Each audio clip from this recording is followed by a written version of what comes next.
আসসালামু আলাইকুম।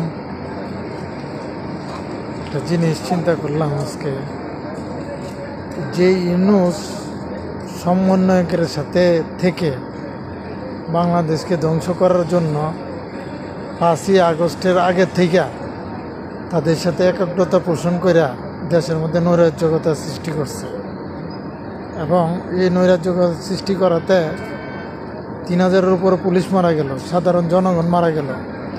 তারপরে তারা গিয়া তাদের চিন্তা চেতনা অনুযায়ী তারা একটা দেশ শাসন করতে পারলো।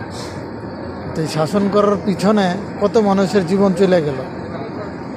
আজকে পুলিশের সদস্য যারা মারা গেছে তাদের পরিবারের কোনো খোঁজখবর নাই, তারা কোনো বিচারের কার্যে যাইতে পারতেছে না।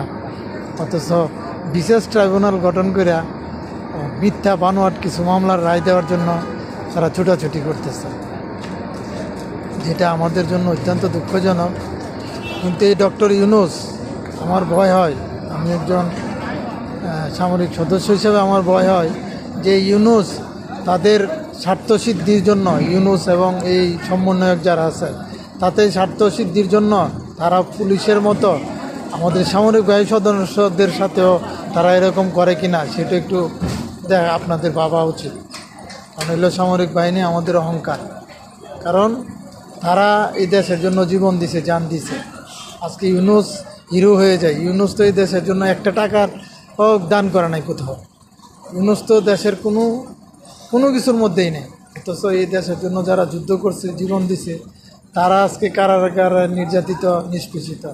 আর ইউনূস দেশের জন্য কিছুই করে নাই। যেখানে যার হাজার হাজার কোটি টাকা লুটতরাজ করছে, সে আজকাল সর্বোচ্চ আসনে বসে আছে। এটাই হলো বাংলাদেশ। যাই হোক, দোয়া করি এইসব জিনিস সাধারণ মানুষ বুঝতে পারুক এবং এই ইউনূসের থেকে মুক্তির জন্য পরপরই পদক্ষেপ নিয়ে যেন সাধারণ মানুষ এগিয়ে যায়, এই কামনাই করি। আসসালামু আলাইকুম।